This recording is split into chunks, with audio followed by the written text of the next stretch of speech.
The day I buried my daughter Kaisha, my son-in-law threw my belongings into the street and screamed, "You ain't nothing but dead weight, old man. Get out my house and don't come back." I stood there begging, but Terrell slammed the door so hard the window shook. 3 weeks later, he got an envelope that changed everything. Now he's the one begging. My name is DeAndre Washington. Folks call me Dre, and at 58 years old, I thought I'd survived the worst life could throw at a black man in America. Growing up on Detroit's East Side, I'd seen poverty, violence, and loss.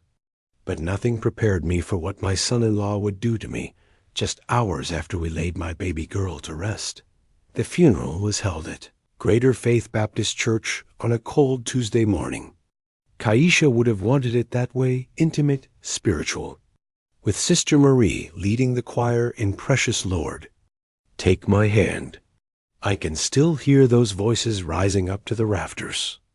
Can still see my daughter lying there in that ivory casket, looking peaceful for the first time in 2 years.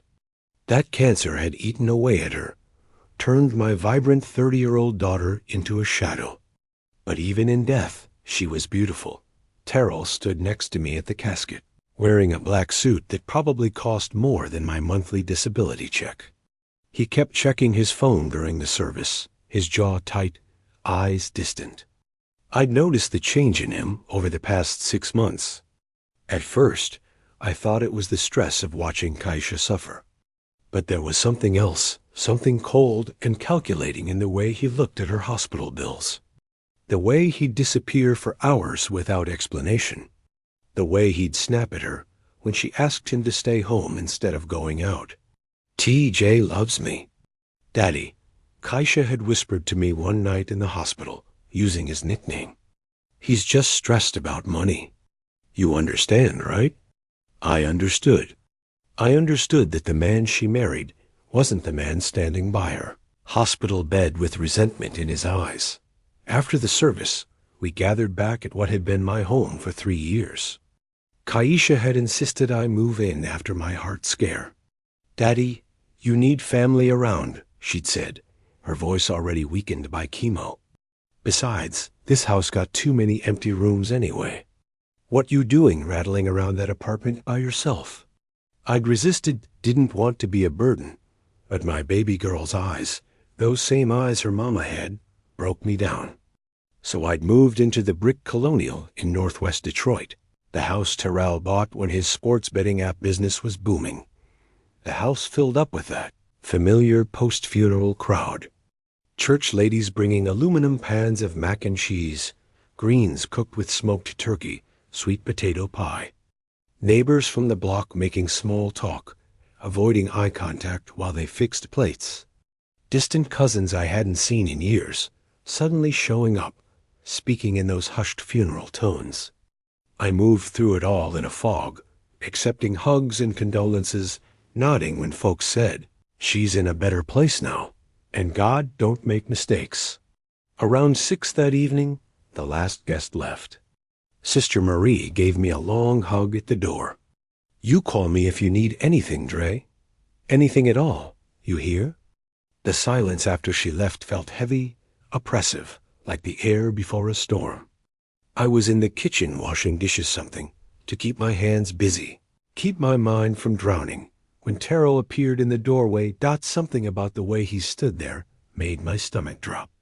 His tie was loosened, his suit jacket gone, and there was a look on his face I'd never seen before. Cold, final, mean. "Yo, Dre, we need to talk." His voice had that edge to it, that street tone he used when he was trying to intimidate someone. I set down the dish I was drying, turned to face him. "Sure, son. I know today was hard for both of." "Cut that son shit," he interrupted, his voice sharp as broken glass. "Kaisha's gone. Things about to change real quick around here." My heart started pounding. "What you mean, Terrell?" He leaned against the doorframe, arms crossed, and I saw something predatory in his stance, like a wolf circling wounded prey. "I mean, you can't stay here no more. Old man, this my house now. My name on the deed. And I ain't trying to have some washed-up old dude taking up space, eating my food, running up my utilities. The words hit me like a physical blow. I gripped the counter to steady myself. Terrell, I don't understand. Kaisha wanted me here. She made me promise. Kaisha's dead. He shouted, and the violence in his voice made me step back. What she wanted don't matter no more. This is reality, Dre. I got my own life to live, and it don't include playing nursemaid to some old man who can't even take care of himself. You understand what I'm saying? My mouth went dry. But where would I go? This been my home for 3 years. My things, Terrell laughed, but it was a sound that made my blood run cold. Your things? What things? Some old clothes and dusty books? Some raggedy photo albums nobody want to look at? Man, please. He pushed off the doorframe and walked closer, and I could smell the cognac on his breath. Here's how this gonna work. You gonna pack your stuff tonight, and you gonna be ghost by morning. I don't care where you go. Find a shelter. Sleep in your car. I don't give a damn. But you ain't staying here. The room started spinning. This couldn't be happening. Not today. Not after I just buried my only child. Terrell, please. Can we at least talk about this? Give me a couple weeks to figure something out.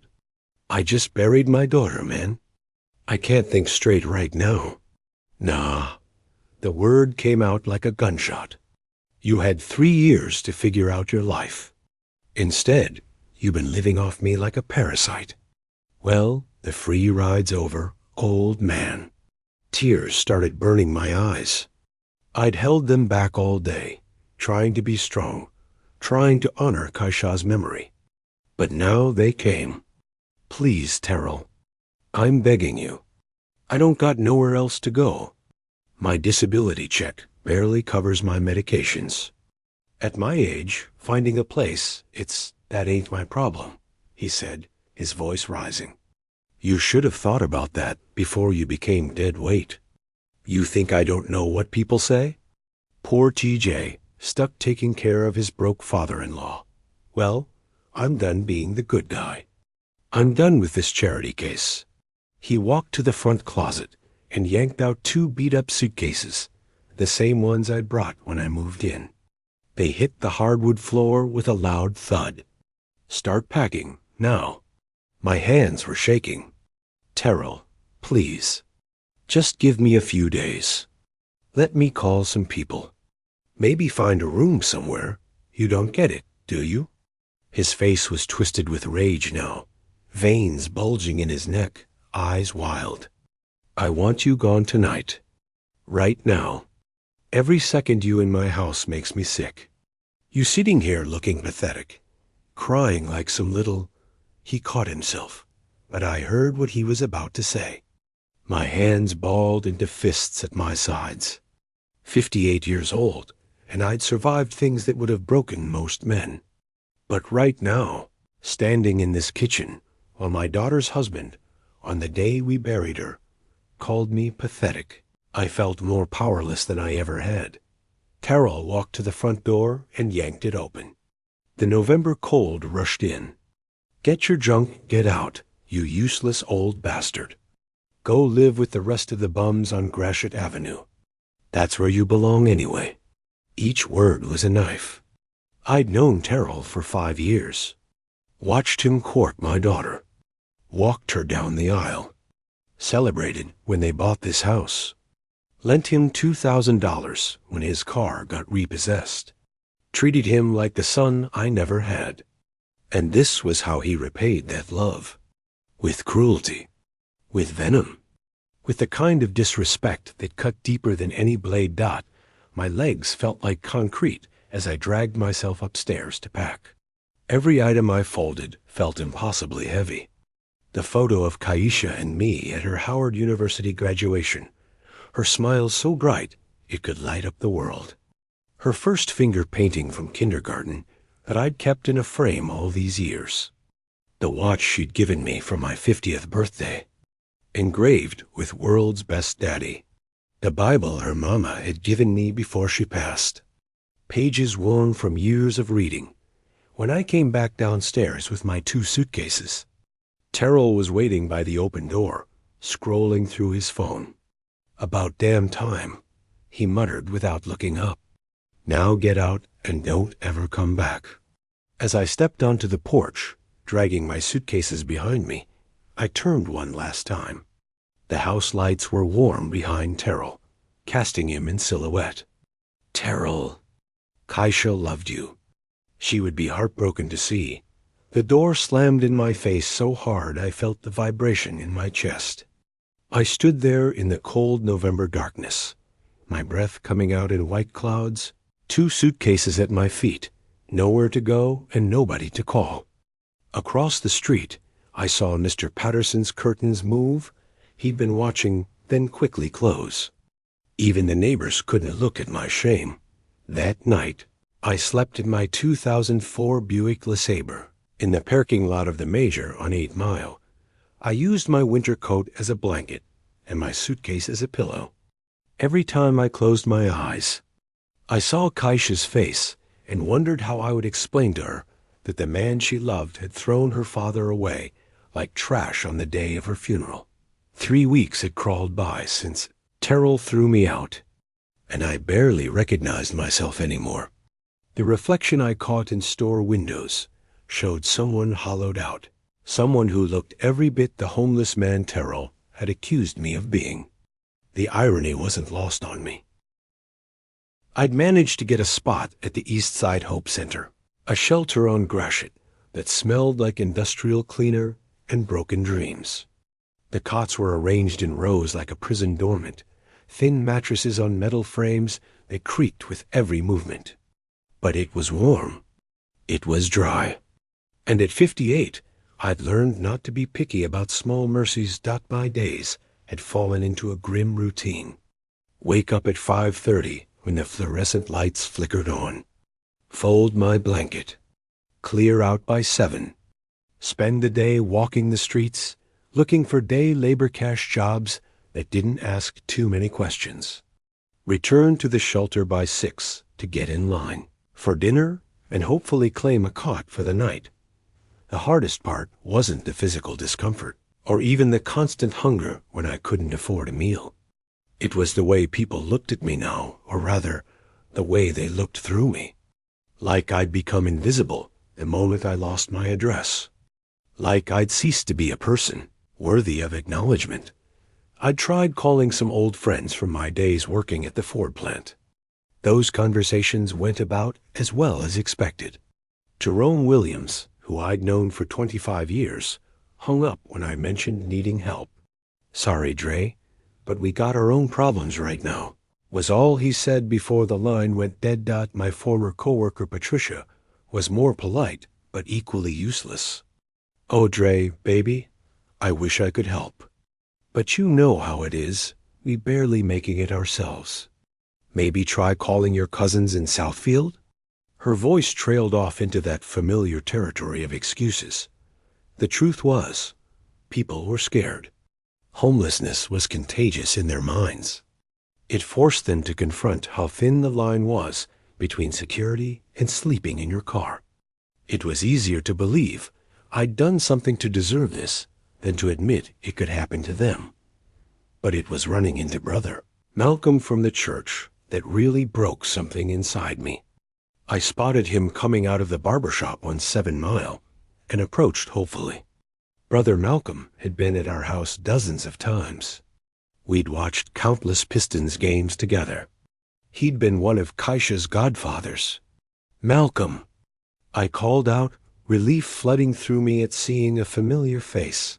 He looked up, squinted against the winter sun, and I watched his expression shift from confusion to recognition to something that looked like embarrassment. "Dre? Man, you look ... double quotes." He stopped himself. "I've been having a rough time since Kaisha passed," I said, trying to keep my voice steady. Terrell kicked me out. I'm staying at the East Side Hope Center for now. But I was wondering if you might know of any work. Anything. I'm good with my hands, you know that. Malcolm shifted his weight, glancing around like he was afraid someone might see us talking. Look, Dre, I'm real sorry about Kaisha. That was a tragedy. But I can't get involved in whatever's going on between you and TJ. That's family business, you feel me? I'm not asking you to get involved, I said quickly. I just need work. Remember when I helped you replace that transmission in your Escalade? Saved you $3,000. The thing is, Dre, Malcolm interrupted, still not quite meeting my eyes.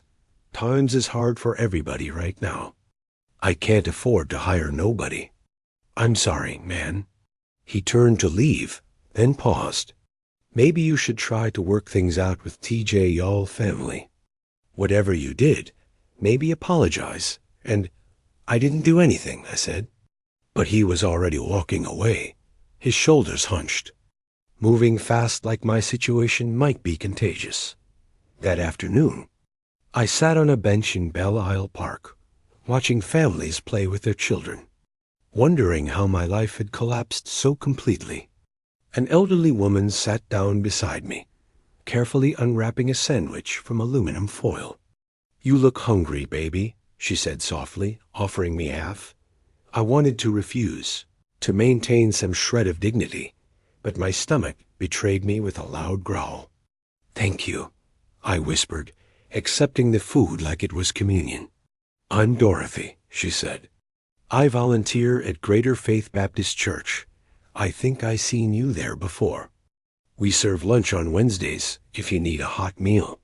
For the first time in weeks, someone had shown me kindness without expecting anything in return. I had to fight back tears. I'm Dre, and yes, ma'am, I'd appreciate that very much. Meanwhile, I learned through the shelter grapevine that Terrell was living quite well in what used to be my home. A guy named Ray, who did odd jobs around the neighborhood, mentioned seeing Terrell loading boxes into a U-Haul. Nice crib, Ray had said. Dude was throwing stuff away like it was nothing. Had a whole dumpster out front. My heart clenched. Those things were probably Kaisha's belongings items I would have treasured forever. Her books from Howard, her artwork from high school, the quilt her grandmother had made, all of it treated like garbage. What kind of stuff was he throwing out? I asked, trying to keep my voice casual. Ray shrugged. Photo albums, furniture, women's clothes. Looked like he was erasing somebody from the house, you know. He paused. Also saw him with some woman a few times. Light-skinned chick, real done up.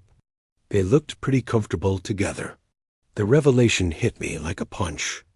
Terrell was already moving on, replacing Kaisha's memory with someone new, erasing every trace of her from the house where she'd lived and died.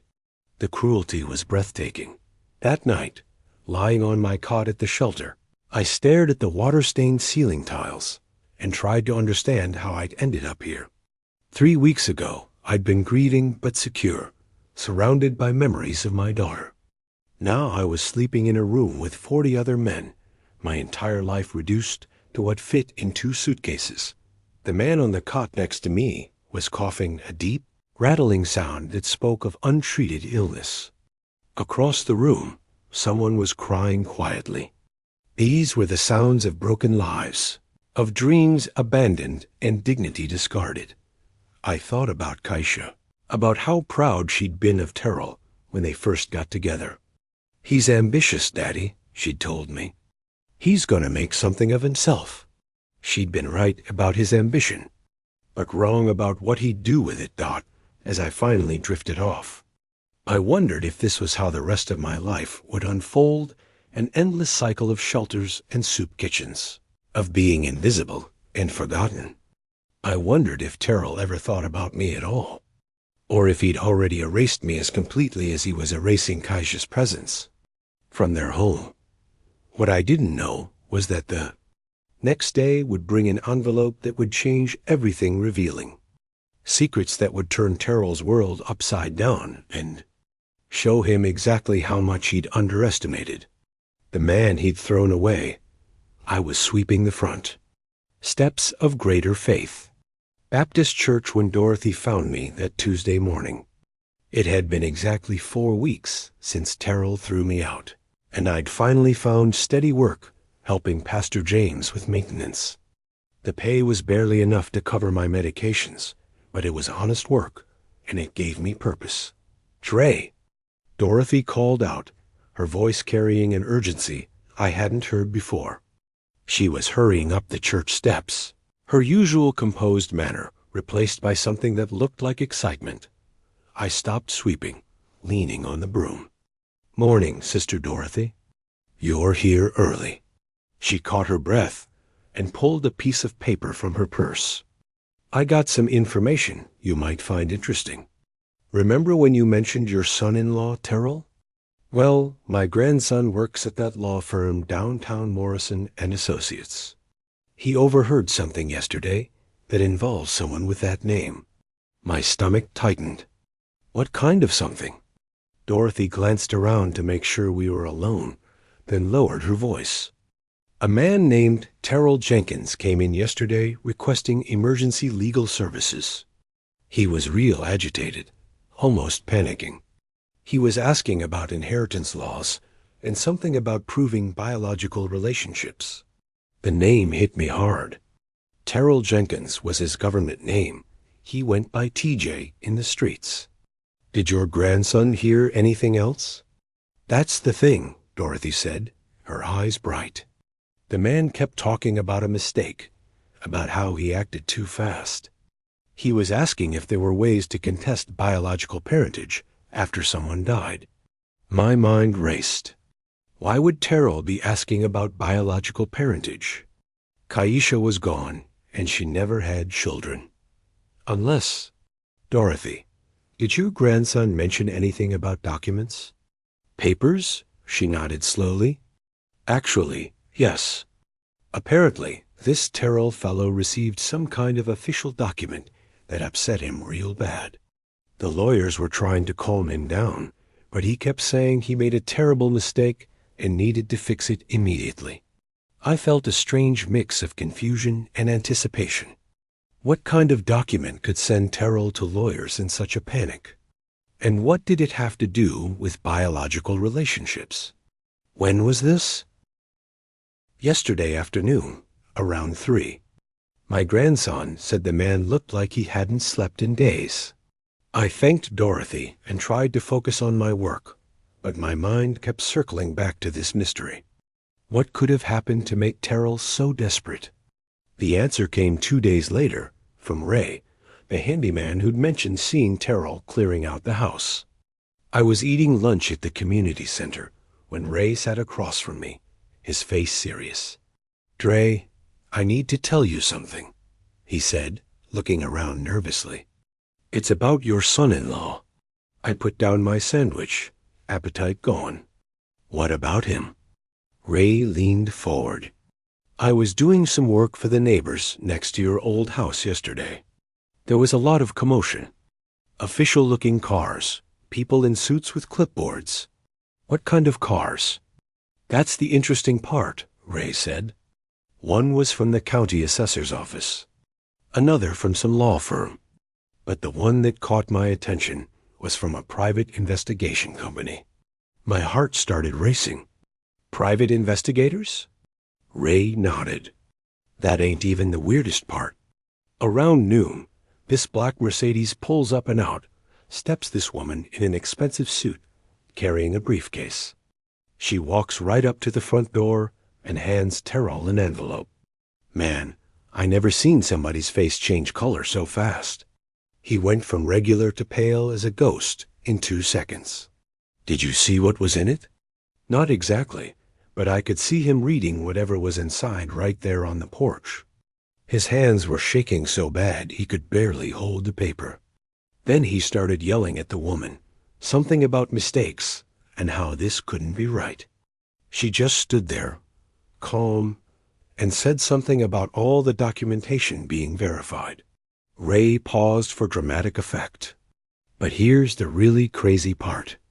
After the woman left, Terrell went inside for maybe 10 minutes, then came rushing back out with a suitcase, threw it in his car, and drove off like somebody was chasing him.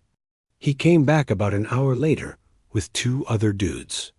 They went inside, and I could hear them talking real loud, though I couldn't make out the words. He leaned even closer. Dre, I caught a few words when he came back outside, making phone calls. He was practically shouting. He kept saying things like, I need to find him, and this changes everything, and I made a huge mistake. And at one point, clear as day, I heard him say your name. My mouth went dry. My name? Clear as day. He was telling someone on the phone he needed to locate Deandra Washington immediately, that it was urgent. He sounded desperate, Dre, like his whole world was falling apart. I sat back, mind spinning. What could possibly have been in that envelope to make Terrell desperate to find me? The same man who called me dead weight and threw me out like trash was now searching for me urgently? Ray, did you catch the name of the law firm or the investigation company? He scratched his head. The law firm was definitely Morrison and Associates. I recognized their logo. The investigation company had something like Heritage in the name. Heritage Research, maybe? That afternoon, I walked to the public library and used their computer to search for Heritage Investigations. Their website was professional specializing in genealogical research, family history verification, and biological parentage confirmation. The pieces were starting to form a picture, but one that didn't make sense. Why would Terrell need to verify biological parentage? Kaisha was his wife. I was her father. That had never been in question. Unless a thought struck me so forcefully, I actually gasped, drawing looks from other patrons.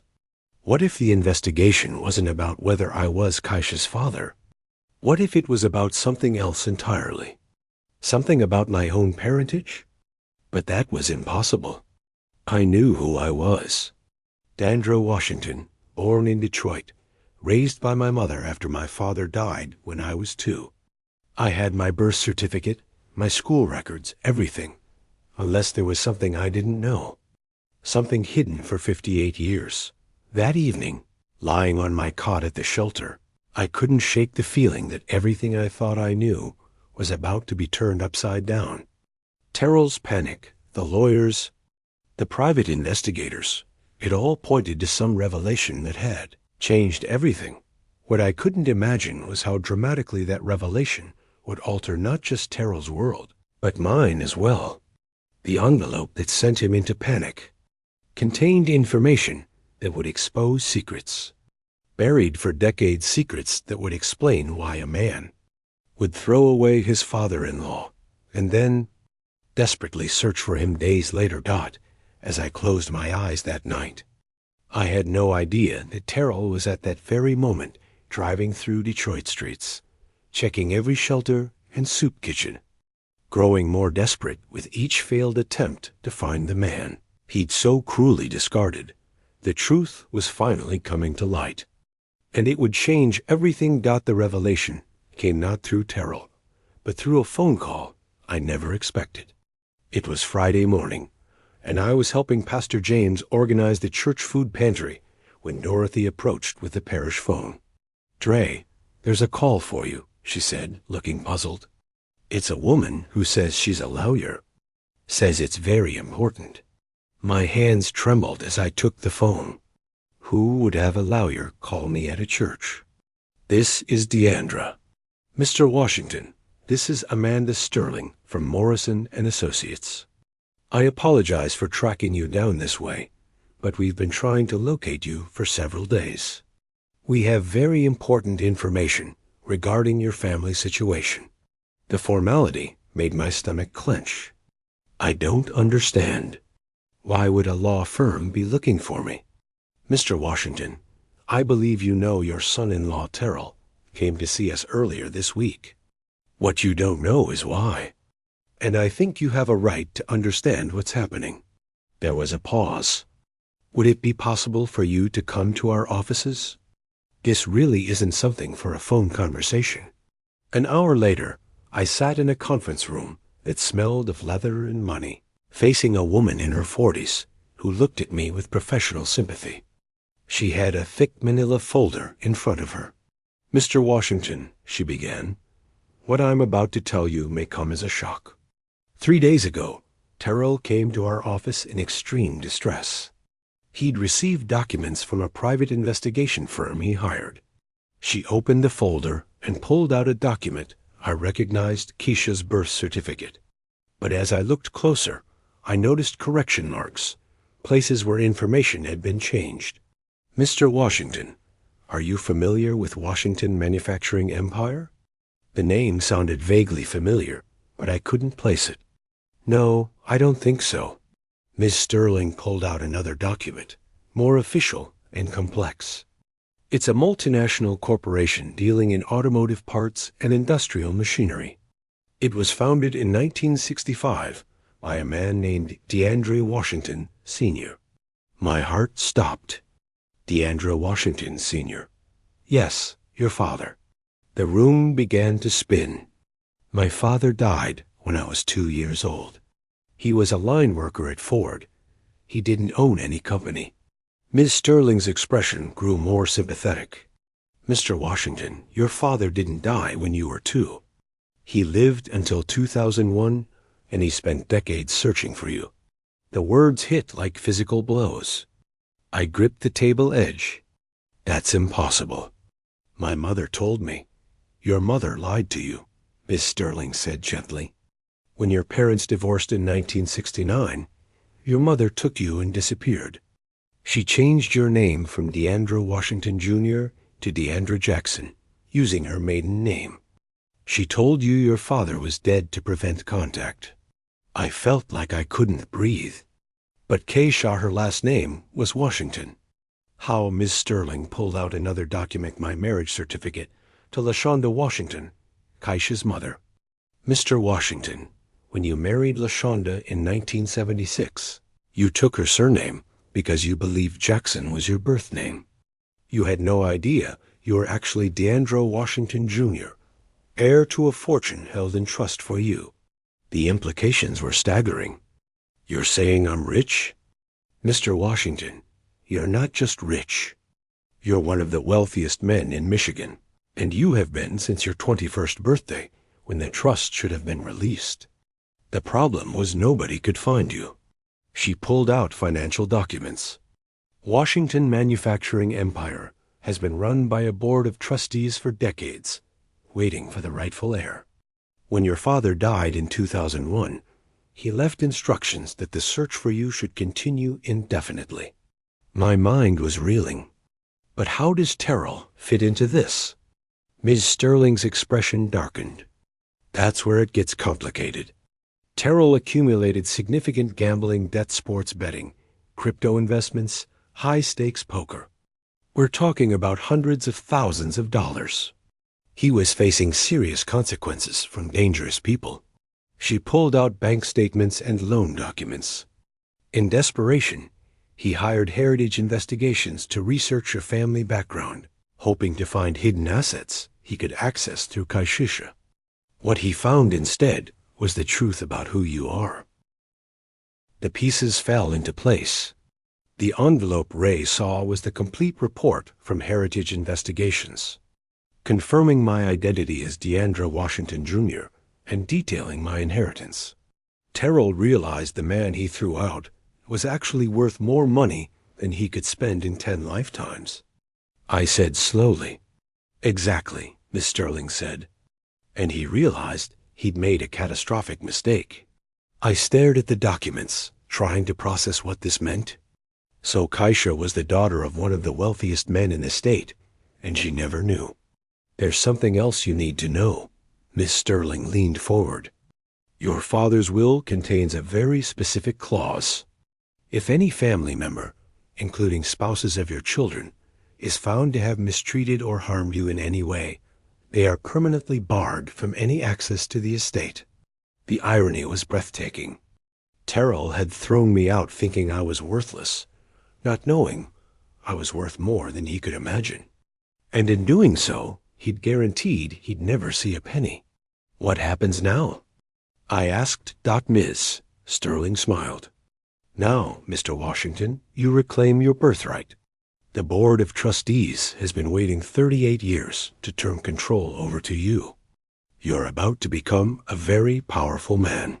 She paused, and Terrell is about to learn that the homeless man he kicked out was the one person who could have saved him. As I sat surrounded by documents, proving I was someone completely different from who I thought I was, I couldn't help thinking about the cruel irony. Terrell had been so focused on getting rid of dead weight that he'd thrown away his own salvation. But more than that, I thought about Kaisha, about how proud she would have been to know her father wasn't just some ordinary man, but someone who could make a real difference. The tragedy was she'd died, never knowing the truth. As Ms. Sterling explained the details of my inheritance, I realized Terrell's desperate search wasn't just about money. It was about survival. The man who'd called me useless was about to discover just how much he needed the person he'd discarded. The envelope had revealed the truth that would change both our lives forever. But in very different ways, the transformation happened with stunning speed. Within 48 hours of that meeting, I went from sleeping at the Eastside Hope Center to occupying a suite at the Weston Book Cadillac while my legal team worked to establish my identity and transfer control of Washington manufacturing empire. But I wasn't ready to reveal myself to Terrell yet. I wanted to understand the full scope of his desperation, to see exactly how far he'd go to find the man he'd thrown away. What I discovered exceeded even my darkest expectations. Was Dorothy, who brought me the first report. She'd become my intelligence gatherer, and her network of church volunteers proved invaluable in tracking Terrell's increasingly frantic behavior. Dre, you need to hear this, she said when she visited me at the hotel. Mrs. Chun from the laundromat called. She said a man matching Terrell's description came in yesterday, asking if anyone had seen an older homeless man. He was offering $100 for information. I set down my coffee cup. $100? He's putting up money to find me? Dorothy nodded grimly. That's not all. Pastor James told me Terrell came to the church last evening, practically demanding to know if you were staying there. When Pastor James wouldn't give information, Terrell became belligerent, shouting about how it was an emergency, that lives were at stake. The irony wasn't lost on me. The same man who'd screamed I was worthless was now telling people finding me was life or death. In a way, I supposed it was, at least for him. What did Pastor James do? He told Terrell that even if he knew where you were, he wouldn't share that information with someone who'd clearly caused you harm. Terrell actually tried to argue he'd been helping you, that you'd been living in his house rent-free, and he'd only asked you to find more suitable arrangements. I laughed bitterly. More suitable arrangements. That's what he's calling it? Dorothy's expression grew serious. Dre, there's more. My grandson overheard Terrell on the phone with someone. It didn't sound pleasant. There was talk about payments being overdue and consequences if debts weren't settled soon. That explained the urgency. Terrell wasn't looking for me out of regret. He was looking because dangerous people were closing in, and he knew I was his only salvation. Over the next few days, reports of Terrell's search became increasingly desperate. Ray told me Terrell had returned to the neighborhood multiple times, knocking on doors, asking neighbors if they'd seen me. He'd even approached homeless individuals, showing them my photo and offering money. He looked terrible, Dre, Ray reported. Like he hasn't slept in days. His clothes were wrinkled, he needed a shave, and his hands were shaking. He kept checking his phone like he was expecting bad news. But it was Amanda Sterling who provided the most revealing information. Her law firm had been contacted by Terrell 6 times in the past week, each call more desperate than the last. He's offering to pay us a substantial fee just to help him locate you, she told me. He claims it's a family emergency, that you're in danger on the streets. He's even suggested we could bill him for finding you and arranging a reconciliation. What exactly did he say about reconciliation? Amanda consulted her notes. He said, quote, I realize I may have been hasty in asking Deandra to find alternative living arrangements. I'm prepared to welcome him back and provide for his care. I just need to find him first. He's completely rewritten the narrative, I said. There's more, Amanda continued.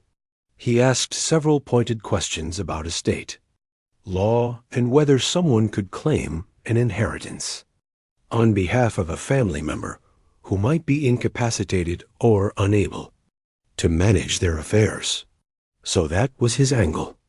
Terrell was positioning himself as my caretaker, hoping to gain control over my inheritance by claiming I was too old or mentally incompetent. The calculation was chilling. It was Pastor James who brought news that Terrell had escalated to almost stalking level.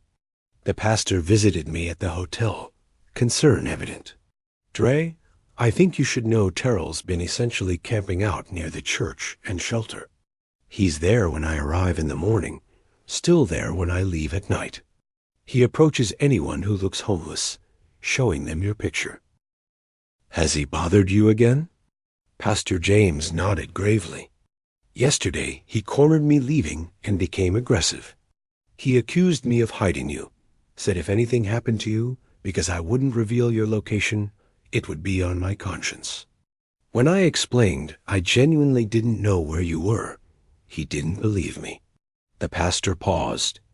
Dre, I've seen desperate people before, but there's something different about Terrell. This isn't just about finding you. He seems terrified, like he's running out of time. That evening, I decided to see Terrell's desperation for myself. I put on old clothes from the shelter, pulled a baseball cap low, and positioned myself across from the East Side Hope Center. I didn't wait long. Terrell's car pulled up as the dinner line formed. He got out, and I was shocked. Ray was right.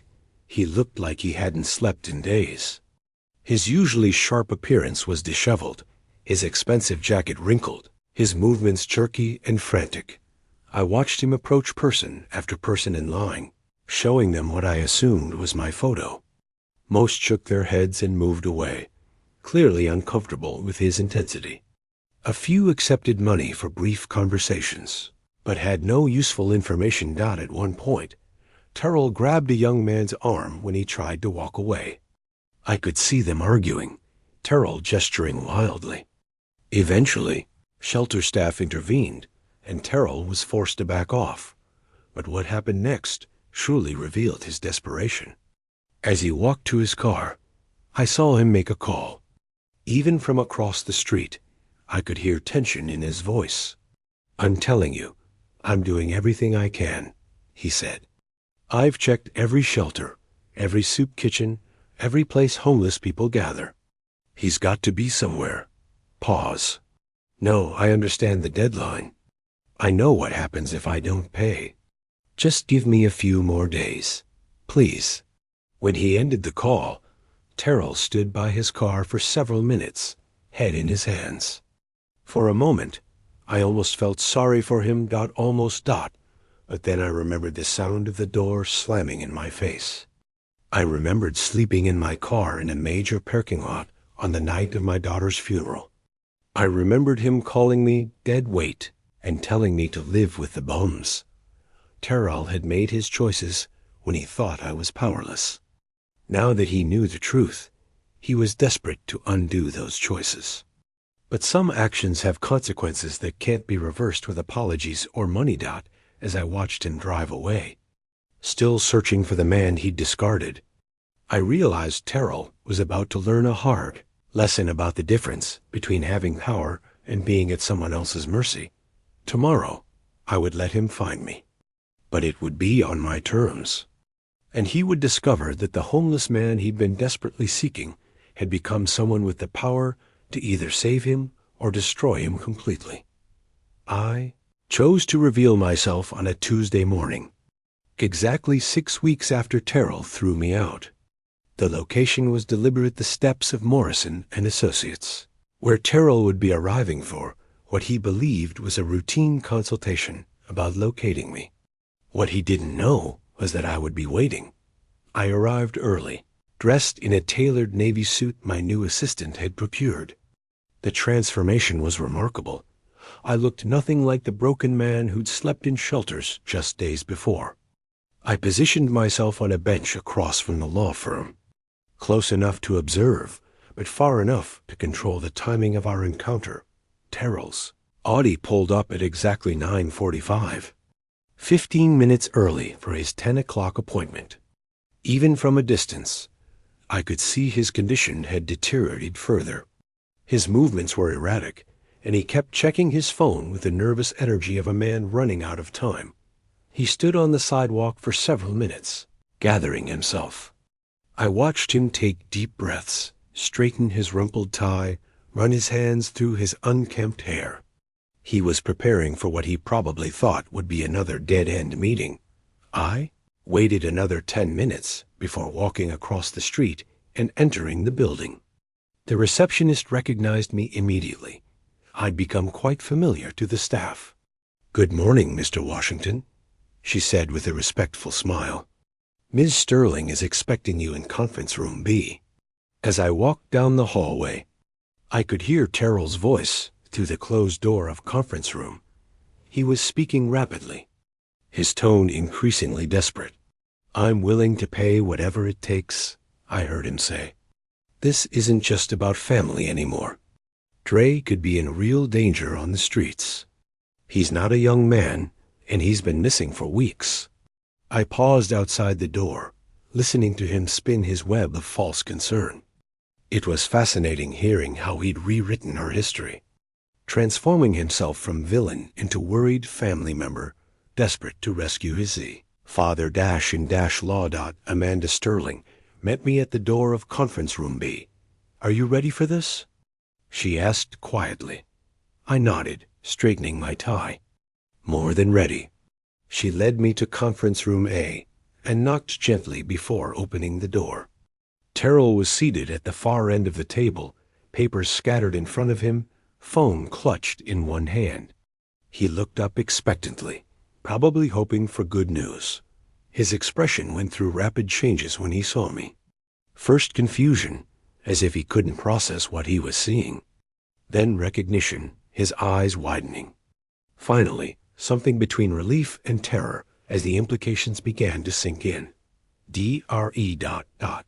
His voice was barely a whisper. I entered the room slowly, taking my time, letting him absorb the transformation. I was no longer the broken, pleading man he'd thrown out. I was someone else entirely. Someone with power.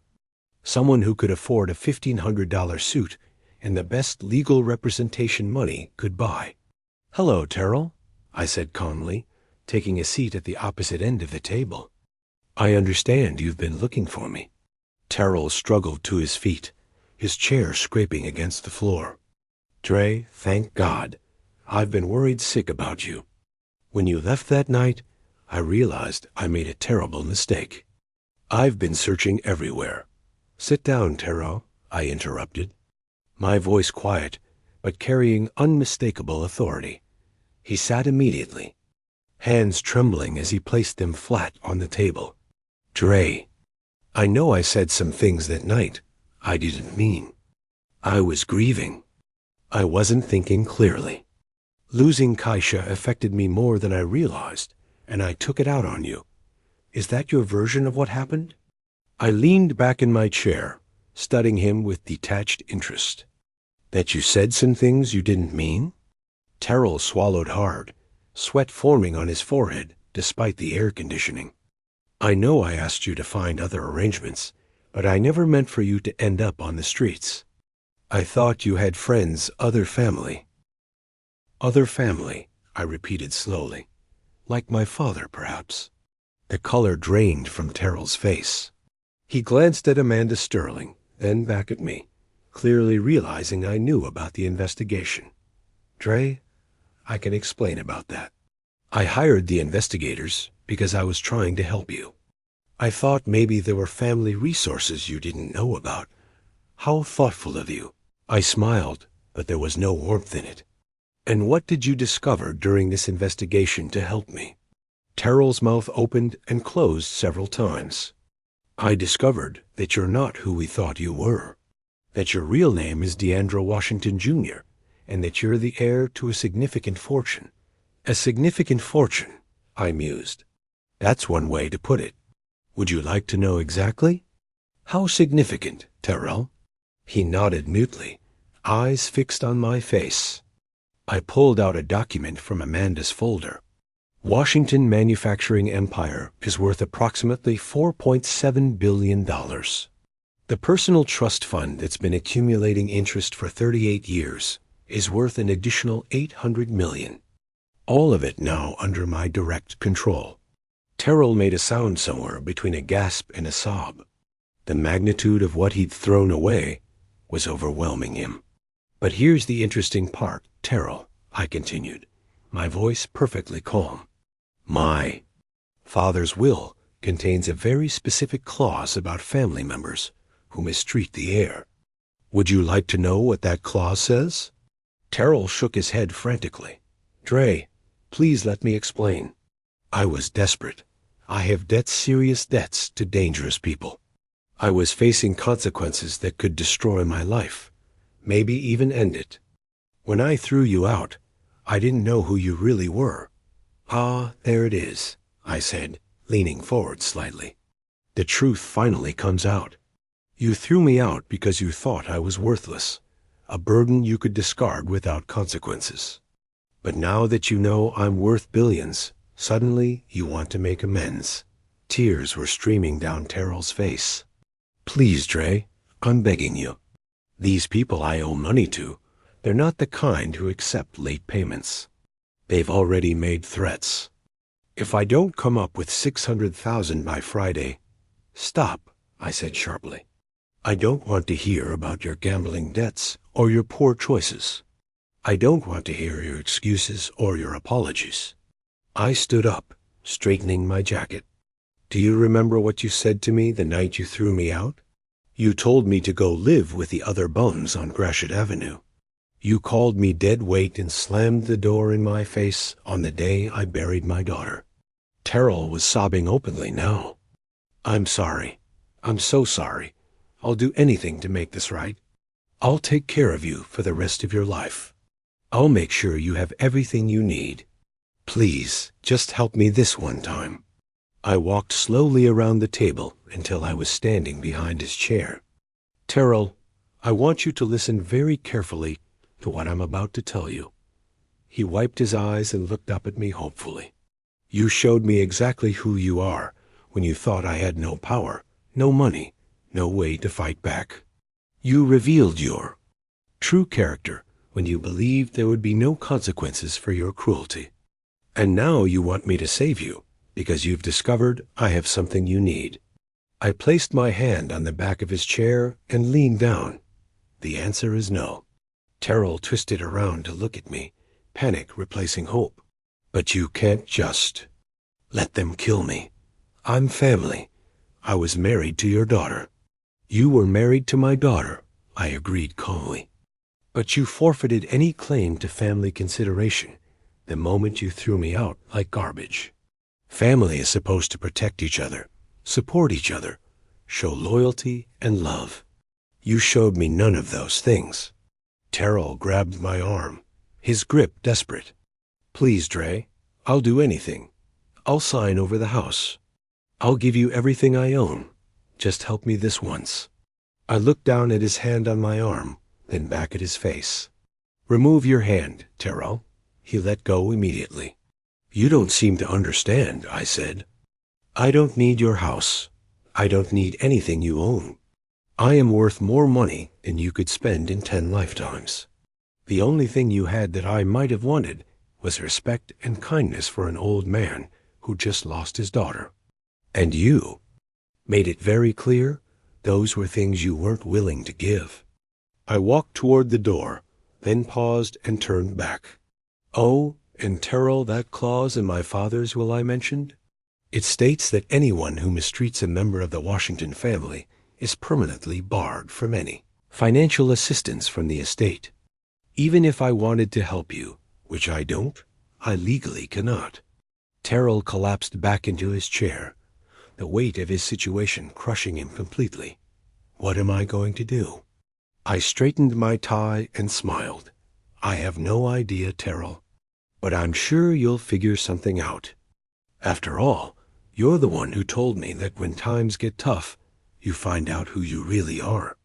Perhaps you should try calling some of that family you mentioned. As I walked out of that conference room, leaving Terrell broken and defeated behind me, I felt something I hadn't experienced in months: peace.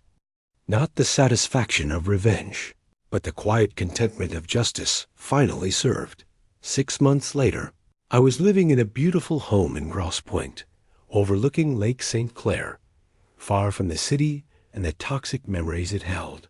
One had taken full control of Washington manufacturing empire and was using the company's resources to fund homeless shelters and support services throughout Detroit, all in Kaisha's memory.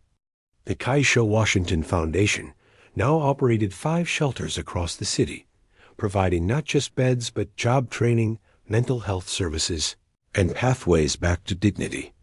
I never saw Terrell again, though I heard through Amanda that he'd been forced to declare bankruptcy and had lost everything. The house was foreclosed, his car repossessed. Last anyone heard, he'd left Detroit entirely, reportedly working construction somewhere in Ohio. I felt no satisfaction in his downfall, only a profound sense of liberation from the toxic relationship that had defined the worst period of my life. Sometimes in the evening, I would sit on my deck watching the sunset over the lake and think about Kaisha. I wished she could have known the truth about our family, could have seen the good that came from reclaiming my heritage. But mostly, I was grateful that I had finally learned the difference between being alone and being free. The man who had thrown me away thinking I was worthless had taught me the most valuable lesson of all, that true power isn't about money or influence. It's about knowing your own worth and refusing to let anyone diminish it. I was finally home. Dorothy still calls me every Sunday.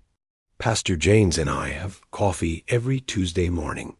Ray works for my foundation now, helping other men find their way back from the edge. And every time I write a check to help someone sleeping in a shelter, I remember the man I was 6 weeks ago and the man I've become. Not because of the money, but because I learned that sometimes the people who discard you are simply making room for you to discover who you are always meant to be. I was always Deandra Washington, Jr.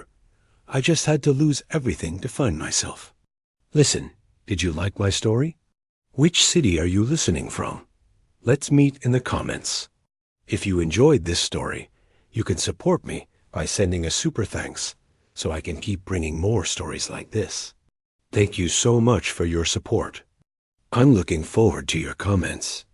On the screen, you can see 2 new life stories I highly recommend. There's so much more on my channel. Don't forget to subscribe. See you in the next story. With love and respect.